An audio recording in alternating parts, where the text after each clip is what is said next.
The chamber had been silent for 11 seconds before Ambassador Veth realized that silence itself was the answer.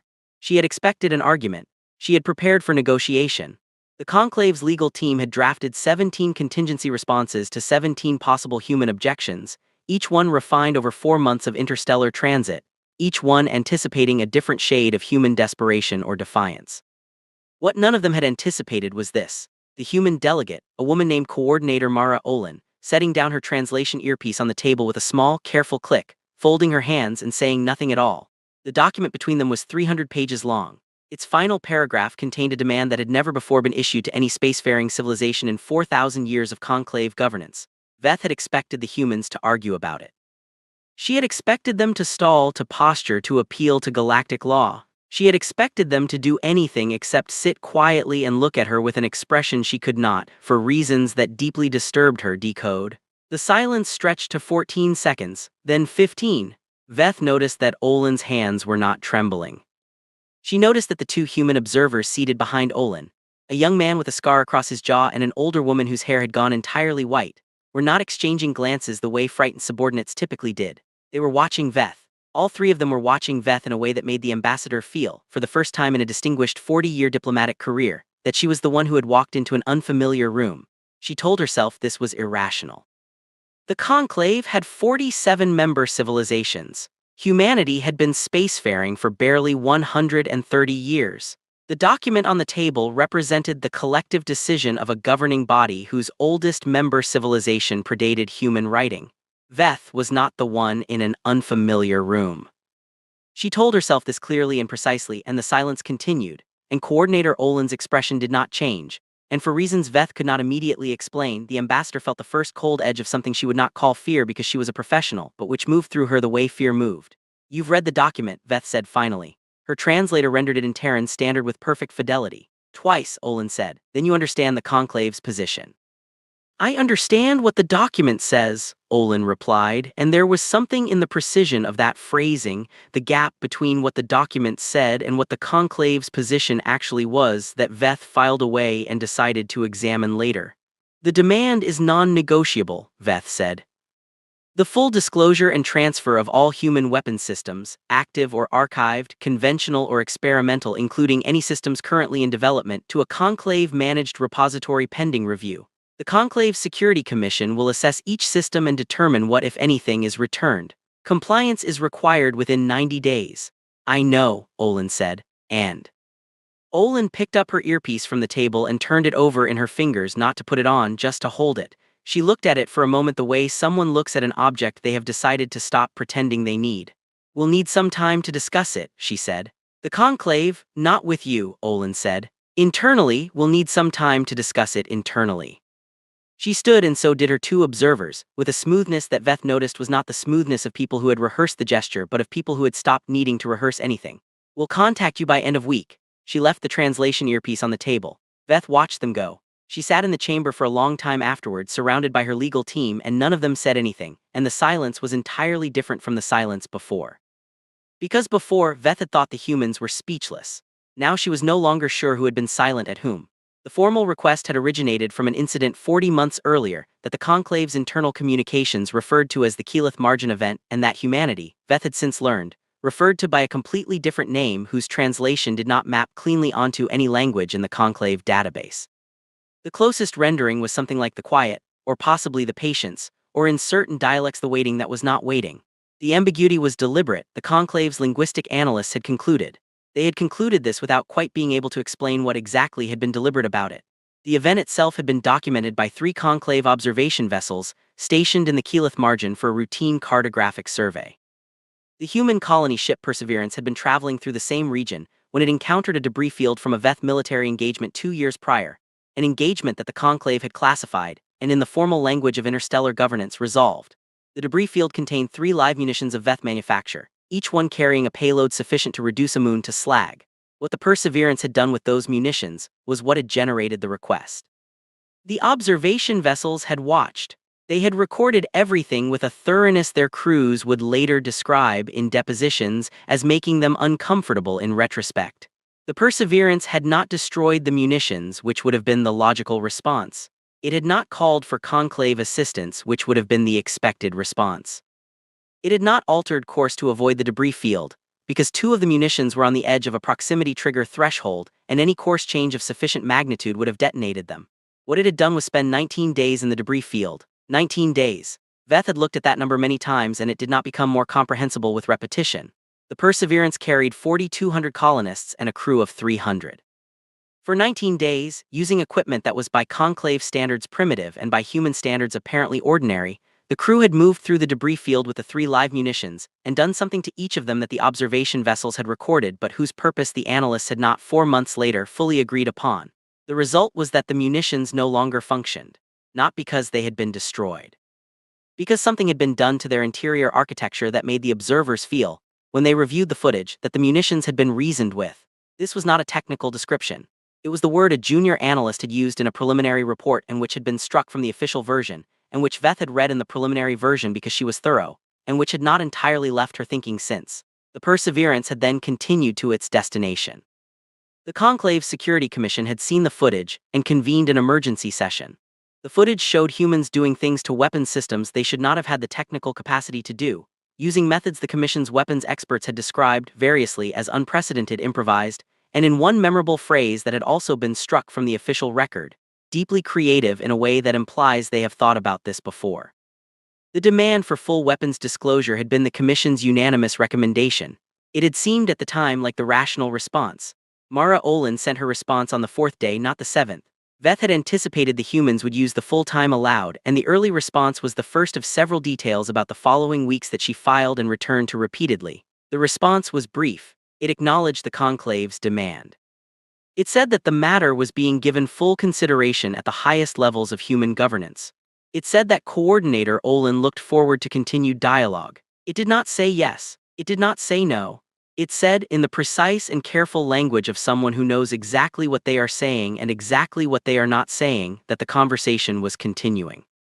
The conclave's legal team analyzed the response for 2 days and produced a 40-page assessment that concluded, among other things, that the humans appeared to be cooperating. Veth read it twice and disagreed quietly with her own team's conclusion, and did not say so in any official channel because she was still unable to articulate why. Over the next 6 weeks, the conclave received 17 further responses from Coordinator Olin. Each one was polite. Each one confirmed ongoing internal discussions. Each one contained at least one sentence that, when extracted from the surrounding courtesy, seemed to be doing something more than courtesy did. Veth began keeping a private file of these sentences and reading them in sequence, and the thing she noticed when she read them in sequence was that they told a different story than the individual responses told. They were not stalling, they were waiting. And the distinction, Veth had the growing and deeply uncomfortable sense, was as significant as the distinction between the human name for the Keyleth Margin event and the conclave's name for it. She requested a second meeting with Coordinator Olin. Olin agreed immediately, which was unexpected, and suggested a location that was not the conclave's diplomatic station but a human commercial transit hub 3 light hours away, which was also unexpected. And when Veth arrived, she found the coordinator sitting at a table in what appeared to be an ordinary public food service establishment, eating something. "Ambassador," Olin said, and gestured at the chair across from her. "Thank you for coming." "I thought," Veth began. "I know," Olin said. She said it the way people said things they had known for longer than the conversation had been happening. "The location is public," Olin said. "Civilian, no recording suppression fields, no diplomatic shielding, nothing your security team can read as threatening." She looked at Veth with an expression that, over the weeks of reviewing human interaction footage, Veth had tentatively identified as something adjacent to kindness. "I thought that might be more comfortable." Veth sat. Her security team arrayed themselves at a distance that was professional, and that Olin's 2 observers, seated at a nearby table, mirrored precisely without appearing to coordinate it. "What are you waiting for?" Veth asked. She had decided in transit to forego the careful language entirely. Olin set down whatever she had been eating and considered the question for a moment that was long enough to be genuine thinking, and short enough to suggest the thinking had mostly been done already. "Can I ask you something first?" she said. "Yes, the 3 munitions in the Keyleth Margin," Olin said. "They were Veth manufacture, your military's design. Do you know what our people found inside them?" Veth had read the technical reports. "Components consistent with inside the casing architecture," Olin said. "The inner design, the part that took our crew 19 days to map." Veth was quiet. "We weren't disabling them," Olin said. "We were reading them." She paused. "It took 19 days because the design was very thorough. Whoever designed those systems put a great deal of thought into them. We wanted to understand all of that thought." Something shifted in Veth's understanding of the Keyleth margin event that was significant enough that she felt it physically, a slight reconfiguration of how her body was holding itself. The commission, Veth said slowly, believed your crew was disabling the munitions. I know, Olin said, you allowed that interpretation. Olin looked at her. No one asked us to clarify. If you had clarified, then you would have known what we learned, Olin said, and we would have needed to have a different conversation much earlier without enough time to have it properly. She picked up what she had been eating. We needed time. For what? Olin looked at the food in her hand, then at Veth. To decide, she said, how much of that conversation to have. Veth went back to her ship and did not sleep for 30 hours and wrote 4 drafts of a report to the commission and deleted all of them, because she could not find the language to explain the specific quality of what she had just understood. The humans had spent 19 days in a debris field with live munitions not because they had to. They had an option that would have taken 4 hours. They had spent 19 days there because they had decided to learn something, and the learning had taken 19 days, and they had emerged from it knowing something they had then spent 6 weeks deciding whether and how to reveal. The Conclave had issued a demand for human weapon systems. Veth was beginning to understand that the humans had known what was in the demand before the demand was issued, because they had already read its architecture. The question that followed from this understanding was so large that Veth stood at the observation port of her ship and looked at it for a long time without being able to see its edges. The official response arrived on the 61st day of the 90-day window. It was delivered not to the Conclave's diplomatic station but simultaneously to all 47 member civilizations, flagged as public diplomatic correspondence. A move that the Commission's legal team spent several hours determining was not technically a violation of any protocol because no protocol specifically covered it. Coordinator Olin had recorded it herself. She was seated at a plain table in a plain room, and she spoke in Terran Standard with a translation overlay in the primary language of each recipient civilization, and she began not with the demand or the response to it but with a question. She asked the Conclave if they knew how many weapons systems existed in human possession, not the systems in service. Not the active military arsenal, which was what the demand had specified, all of them. Every system, archived or active, conventional or experimental, including systems currently in development. She asked the Conclave if they had, before issuing the demand, attempted to calculate that number. She said that she was going to tell them what the number was, and she asked them before she did to consider what the number implied about the conversation they were trying to have. Then she told them. The number was not large in the way the Commission had expected large to mean. It was not a count of devastating superweapons or city-killing platforms, the kinds of things the Commission's analysts had been anticipating and preparing containment protocols for. The number was something else entirely. The number was 11,473,218 discrete weapons designs archived in human databases since the beginning of recorded human history. 11 million. Olin let that settle for a moment that she had timed, Veth would later realize with a precision that was not accidental. Then she said that she wanted to explain what that number meant. Humanity, she said, had been building weapons for as long as it had been building anything. For every agriculture technique, every architectural innovation, every medical advance in human history, there existed a corresponding progression of violence, running parallel, feeding back, cross-pollinating in ways that humans had not always chosen and had not always been able to stop. The arrow that helped hunters feed families also cleared lands of people who were in the way. The metallurgy that built bridges also built swords. The chemistry that enabled fertilizers also enabled poison gas. The nuclear physics that could power a civilization could end one. This was not unique to humanity, Olin said. She was careful to say it was not unique to humanity. But humanity had been alone. For 120,000 years before first contact, humanity had been the only intelligent species it knew about. And in that isolation, it had done what isolated things that are afraid do. It had kept building. Every threat it faced, it built a response to. Every response the threat built, it built a counter-response to. The process had no external moderator, no galactic authority, no third party to appeal to. The process was self-referential and self-escalating, and for 120,000 years it had fed on itself, and the result was 11 million distinct solutions to the problem of ending life, each one representing a chapter in a history of fear that no other spacefaring civilization had experienced in the same way, because no other spacefaring civilization had been alone for that long. What the Conclave was asking humanity to hand over, Olin said, was not an arsenal. It was a history, and the question she would like the Conclave to consider before the response to the demand was formally issued was whether the Conclave understood what it was asking to be responsible for. The recording ended. Veth watched it 4 times in a row, then she sat very still for a while, Then she accessed the preliminary report from the keyleth margin analysis, the one with the struck phrases, and read it again. Then she did something she had not done since early in her career. She recorded a personal log and did not transmit it anywhere, just recorded it for herself because she needed to hear herself say the things she was thinking. They didn't let us see the munitions architecture, she said to the recording. They let us see that they had read it, and now they're letting us see that they've been reading everything. And what I don't know, what I still don't know, is what they've decided to do with what they've read. She stopped the recording. She thought about the human name for the keyleth margin event. The waiting that was not waiting. She thought about what waiting looked like when it was not, in fact, waiting. The commission convened an emergency session. The session lasted 4 days. 3 different working groups were established to assess 3 different dimensions of what the human communication had implied. And when Veth presented her private assessment to the commission's presiding council, she chose her words with more care than she had chosen words in decades, because she had learned, watching coordinator Olin, what words chose not to say. She said that the human response had not answered the demand. She said that it had not refused the demand.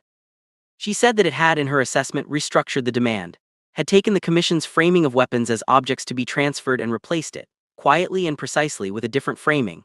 Weapons as accumulated knowledge, and knowledge as something whose transfer could not be undone, and responsibility as something that had to be accepted before it could be handed over. The conclave had asked humanity to hand over its arsenal. Humanity had asked the conclave if it was sure it wanted to understand what that meant. The council was quiet for a long time. Then the presiding authority, a D-Helk elder named Soreth who had governed interstellar law for longer than humanity had been spacefaring, asked a question that silenced everyone in the chamber. Have we determined, Soreth asked, whether the humans have already begun transferring the information? Veth had not considered this question. She realized, in the moment it was asked, that she should have, and that the reason she hadn't was that she had still been thinking about the demand the way it had originally been framed, and that this was exactly the kind of conceptual limitation the human communication had been designed. She chose the word carefully in her own thinking, designed to reveal. The commission's technical team spent 3 days auditing the conclave's own weapons research archives, and what they found on the 3rd day was something that took Veth a long time to fully process even after she had read the report twice. There were 11,437 research papers, technical analyses, engineering assessments, and theoretical explorations distributed across conclave databases in the preceding 90 years. They had come through ordinary academic and research channels. They were cited by conclave researchers. Some of them had been foundational to certain conclave defensive systems. The authorship was distributed across a range of apparently unrelated human research institutions and individual researchers. They had not been disguised, they had not been hidden. They were simply present, in ordinary places, doing ordinary things, and what they collectively constituted, when the technical team mapped their interdependencies and traced their combined implications, was a framework. A complete, functioning, integrated framework for understanding the architecture of weapons systems designed by 11 million distinct historical processes, and the relationships between those processes and the defensive systems that had been built in response to them. The humans had not waited for the demand to begin thinking about how knowledge moved. The humans had been moving it for 90 years, not secretly, not illegally. In the open, through channels that any conclave researcher could access piece by piece in a way that only became visible as a whole when you already knew to look for it. Veth read the report and then she read it again and then she stood very still for a very long time, because she had been a diplomat for 40 years and she understood what she was looking at. And what she was looking at was not a threat and not an invasion and not a deception. It was the opposite of a deception. It was total, complete, utterly deniable transparency. The kind that could only be called transparency if you knew what you were reading, and which looked like ordinary research if you didn't.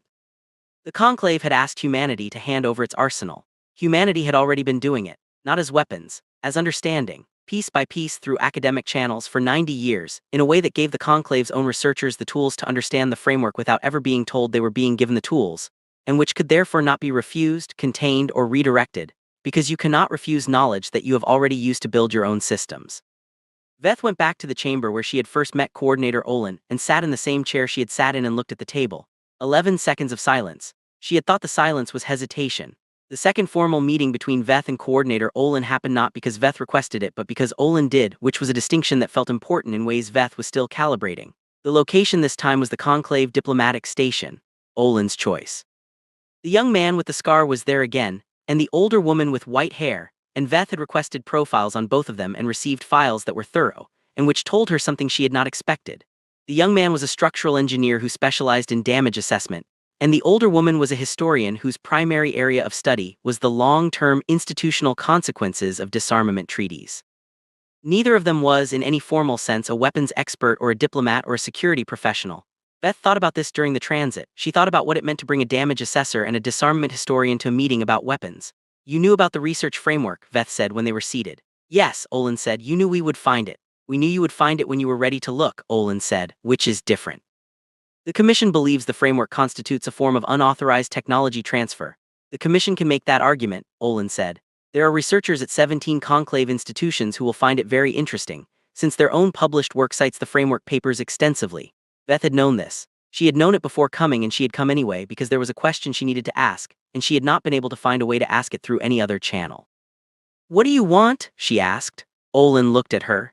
The expression on the human woman's face was one that Veth had been cataloging for months across recordings and meeting footage and now in person, and she had finally decided it was not, as she had initially assessed, a kind of calculation. It was something older than calculation. It was the expression of someone who had already been to the place the conversation was going and had come back from it and had decided to let the conversation go there anyway because the going was necessary. "The same thing you want," Olin said. "Stability, safety, a galaxy where what happened in the Keyleth margin doesn't happen again. 3 live munitions in a debris field. There were 47, Olin said. Veth's translator rendered this perfectly, and Veth sat with it for a moment.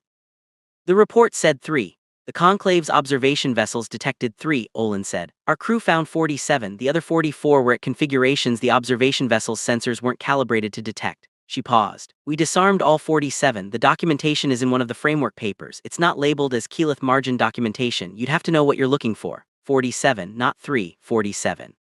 And the observation vessels, the Conclave's own vessels, stationed for survey, equipped with military-grade detection systems, had seen 3. The humans had spent 19 days in a debris field with 47 live munitions because only they could see all 47 of them. And they had disarmed all 47. And they had documented how in a research paper that was currently sitting in Conclave academic archives, accessible to any researcher who needed it. And they had said nothing.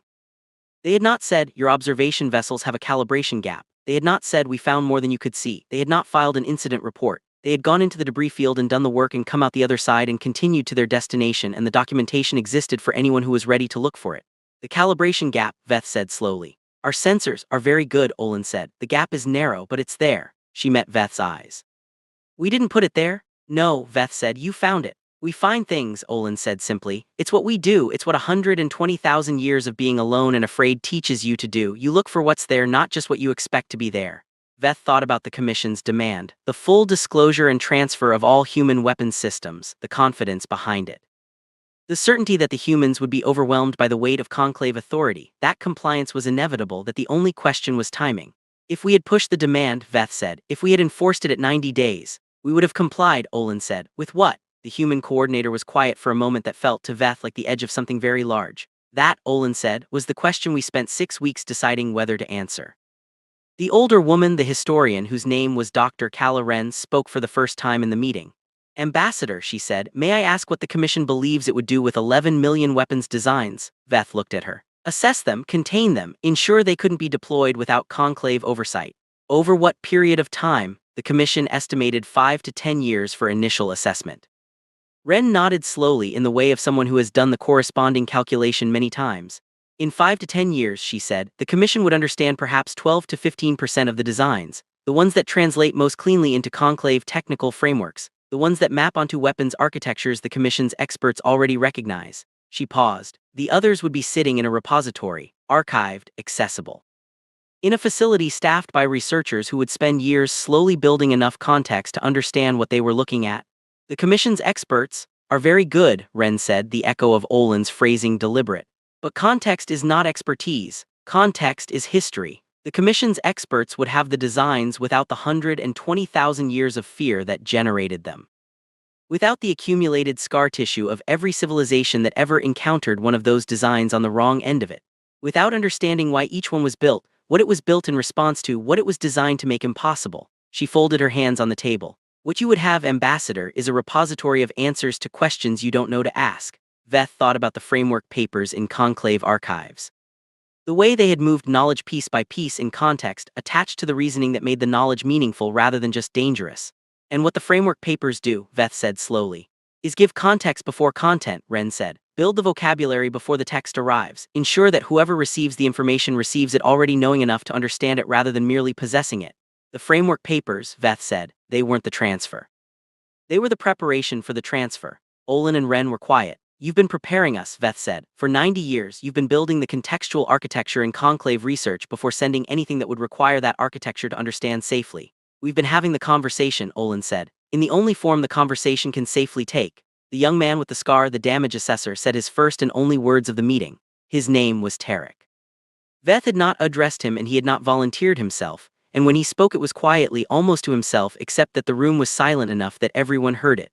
My job, he said, is to walk into places after bad things happen and figure out what broke and how, not to assign blame, just to understand the structure well enough that you know what to shore up next time. He was looking at the table when he said it. I've been in buildings after fires, after collapses, after things that weren't supposed to be able to fail, and the pattern is always the same. The failure is never in the structure you were watching, it's in the connection between structures you didn't think to check. He looked up. 47 munitions, not 3. He did not say anything after that. Veth looked at him and then at Olin and then at Ren, and she thought about the architecture of what had just been laid in front of her. A damage assessor, because the meeting was about understanding what breaks. A historian, because the meeting was about understanding why knowledge without context is the architecture of failure. A coordinator who had left a translation earpiece on a table 11 weeks ago and never asked for it back. They had brought exactly the right people, as they had been doing apparently for 90 years. The Commission's formal response to Coordinator Olin's communication was issued 17 days later. It withdrew the demand in its current form and proposed a joint working group to develop a framework for collaborative weapons knowledge review. A framework that would, in the Commission's careful diplomatic language, draw upon existing research collaborations and build upon established academic channels. It was an acknowledgement, written in the language of institutional face-saving, that the humans had already been doing the thing the demand had asked for, in the only way that made the thing safe to do, and that the conclave was now going to officially participate in a process that had been running without official participation for nearly a century. Veth delivered the response personally. Olin read it at the table in the same chamber where the silence had lasted 11 seconds, and when she looked up her expression was not triumph. It was something that Veth had finally, after months of trying, found the right word for. It was relief, not the relief of winning, the relief of something that had been held for a very long time finally being held by more hands. One question, Veth said. Yes, the framework papers, the research distribution, the 90-year preparation. Veth paused. Did you know when it started that it would take 90 years? Olin was quiet for a moment that Veth recognized now as genuine thinking. The people who started it knew it would take a long time, she said. They didn't know how long. They started it because they had worked out that the conversation was necessary and that the conversation couldn't be rushed and that the preparation had to come before anyone was ready to have the conversation. She looked at the response document. Most of the people who started it didn't live to see this meeting. Veth sat with that for a moment. Human lifespans were approximately 80 to 90 years. The preparation had taken 90 years. The people who had begun it had known when they began that they were building something they would not be present for, that the conversation they were preparing the galaxy to have would happen after they were gone. That the work was necessary and the work was long and they had begun it anyway and trusted that others would continue it. Why? Veth asked, and she was not asking about tactics or strategy or diplomatic positioning. She was asking the other question, the one underneath. Because 47 munitions, Olin said, not 3, she looked at Veth steadily. Because we've been in the debris field, we know what's there. And we know what happens when someone who doesn't know what's there goes in without preparation. She picked up the response document. We've been the things in the debris field, ambassador. For a long time, we know what it feels like to be encountered by someone who can only see part of you and assumes the part they can see is all of you. Veth walked back to her ship in the kind of quiet that is not silence but the opposite of it, the quiet of a mind processing too much to allow noise. She thought about 47 instead of 3. She thought about 90 years of preparation for a conversation no one in the first generation would survive to complete. She thought about 11 million weapons designs that were, underneath the accumulated fear that had generated them, a history of a species trying to survive in an empty galaxy with nothing to negotiate with except itself. She thought about the translation earpiece on the table. The deliberate gap between what the document said and what the conclave's position actually was. The careful, precise, patient work of people who understood that the most dangerous thing in any encounter was not the weapon in the room but the incomplete picture in the observer's mind. She thought about the waiting that was not waiting, and she understood finally what the human name for the Keyleth Margin event actually meant. It was not about the 19 days in the debris field. It was about the 90 years before it. The waiting that looked like waiting but was underneath, the most sustained and deliberate act of preparation the galaxy had witnessed without recognizing it. The patience of a species that had learned, through 120,000 years of being its own worst enemy, that the only way to give someone something dangerous was to spend a very long time first making sure they were ready to hold it. Not because the humans were generous, not because they were peaceful. Because they understood, at a level carved into them by an isolation no other spacefaring species had endured, what happened when dangerous knowledge moved without its context, when weapons transferred without their history, when you handed someone the answer to a question they didn't know they were asking. They were not the strongest species in the galaxy. They did not have the most powerful ships or the oldest institutions or the most sophisticated sensors. They were the species that had walked into a debris field with 47 invisible munitions and spent 19 days reading each one, and had documented everything they learned and had said nothing about it, and had trusted that the galaxy would eventually be ready to look for what they had left behind. And they had been right. And that the willingness to work in a timeline that outlasted individual lives, to prepare for conversations that had not yet become necessary, to move knowledge like water through channels that didn't look like channels, to be present in a situation in a way that wasn't visible until you knew what you were looking for, that was not a weapon, and it was not a diplomatic strategy, and it was not a military capability. It was something older. It was what you became when you spent 120,000 years afraid and alone and had to figure out, generation by generation, how to survive not just the threats outside you but the ones you built yourself. The galaxy had looked at humanity and seen an arsenal. What Veth had been sitting across from for 11 weeks was a civilization that had already disarmed itself the only way that actually worked, not by surrendering its knowledge, but by spending a century making sure the people who needed to share that knowledge were ready to understand what they were holding. She stood at the observation port of her ship and looked at the stars and thought about the munitions no one else could see, and the papers in the archive no one had thought to read as a whole, and the people who had begun a 90-year conversation knowing they would not live to hear the answer. Somewhere, a damage assessor was already writing his next report. Somewhere, a historian was already noting the date. And the galaxy, which had demanded that humanity hand over its arsenal, was only beginning to understand that humanity had been doing exactly that for longer than the Conclave had thought to look, and that the truly frightening thing was not the 11 million designs, or the 47 invisible munitions, or even the calibration gap in Conclave sensors that humans had found and documented and quietly waited for someone else to be ready to know about. The truly frightening thing was the patience. The titanically, incomprehensibly, serenely patient willingness to begin a work that would not be finished in your lifetime, to trust that it would be continued, to believe, without evidence, without guarantee, without any promise from a galaxy that had not yet even noticed you were trying, that the conversation was worth having even if you would never hear how it ended. That was not strength. That was not strategy. That was something the galaxy had no category for and no defense against, and Veth realized, standing at the observation port in the dark between stars, no desire to defend against. Because somewhere in the architecture of that patience was the only thing that had ever actually made any civilization safe.